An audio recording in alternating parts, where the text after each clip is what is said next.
Shalom Bapak dan Ibu yang terkasih, selamat pagi untuk kita semua.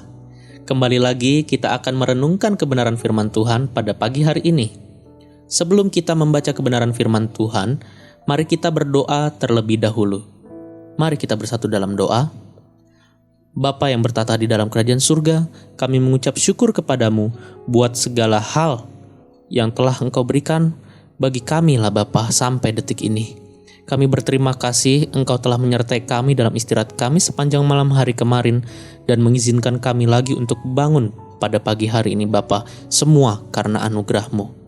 Bapa, sebentar kami akan merenungkan kebenaran firman-Mu, biarlah Engkau yang menyertai kami dari awal hingga akhirnya, biarlah firman-Mu ini dapat memberkati pribadi kami masing-masing dan dapat kami bagikan juga untuk menjadi berkat bagi banyak orang ya Bapa.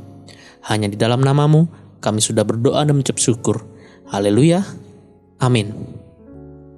Bapak dan Ibu yang dikasihi oleh Tuhan, tema perenungan kita pada pagi hari ini adalah rencana Tuhan tidak pernah salah. Yang terambil dalam Keluaran 14 ayatnya yang ke-21.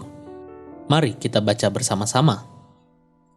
Lalu Musa mengulurkan tangannya ke atas laut, dan semalam-malaman itu Tuhan menguakkan air laut dengan perantaraan angin timur yang keras, membuat laut itu menjadi tanah kering, maka terbelahlah air itu.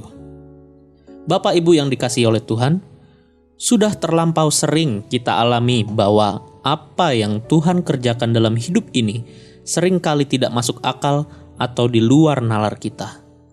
Cara Tuhan bekerja dan jalan-jalannya terlalu ajaib untuk dimengerti.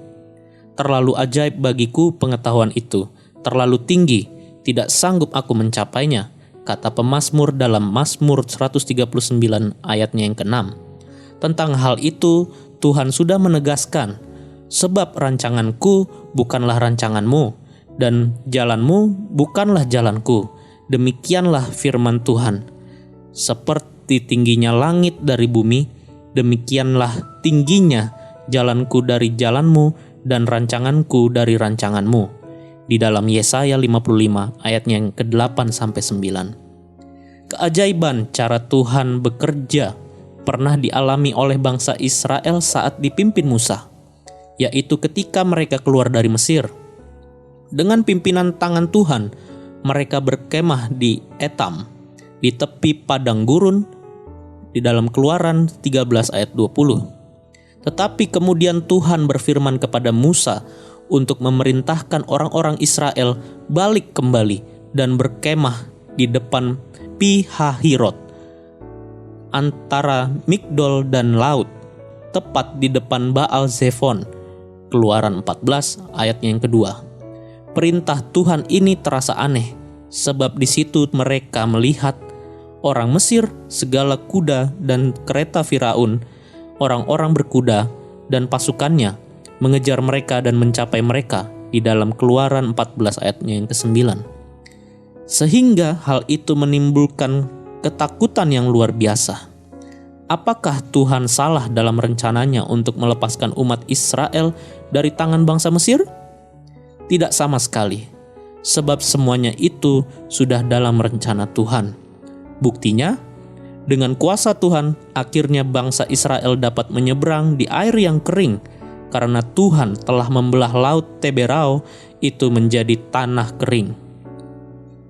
Dinyatakan bahwa Tuhan menguakkan air laut dengan perantaraan angin timur yang keras, padahal menurut pakar meteorologi, angin timur yang berhembus di padang gurun itu berhembus sangat dahsyat dan bisa menimbulkan tsunami.